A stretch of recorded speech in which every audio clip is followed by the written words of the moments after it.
జిల్లాలో రానున్న 45 రోజుల పాటు అధిక సంఖ్యలో కూలీల హాజరుతో ఉపాధి హామీ పథకం పనులను ముమ్మరంగా నిర్వహించాలని జిల్లా కలెక్టర్ షాన్మోహన్ సగిలి అధికారులను ఆదేశించారు. కలెక్టరేట్ కోర్టు హాల్లో జిల్లా కలెక్టర్ డ్వామా పంచాయతీరాజ్ అధికారులు ఎండీఓలతో సమావేశం నిర్వహించి జిల్లాలో నిర్వహిస్తున్న జాతీయ ఉపాధి హామీ పథకం పనుల పురోగతిని సమీక్షించారు. ఈ సందర్భంగా ఆయన మాట్లాడుతూ జిల్లాలో ఉపాధి హామీ పథకం నిధులతో చేపట్టిన రోడ్లు, గోకులం పశువుల షెడ్లు తదితర పనులన్నింటినీ మార్చి మాసాంతానికి పూర్తి చేయాలని ఆదేశించారు. ఇంకా ప్రారంభం కాని పనులన్నింటినీ వెంటనే మొదలుపెట్టి ముమ్మరంగా నిర్వహించాలన్నారు.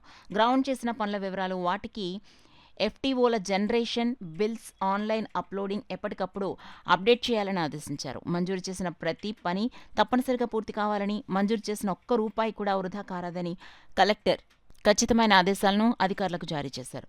ఈ సమావేశంలో DWAMA PD Adapa Venkatalakshmi, Panchayatiraj SE AVS Srinivas, ZP CEO VVS Lakshmanarao, జిల్లా రెడ్ క్రాస్ సొసైటీ ప్రతినిధి ప్రసాద్ బాబు, ఎండీఓలు, ఏపీడీలు, పంచాయతీరాజ్ ఈఈలు, ఏఈలు పాల్గొన్నారు.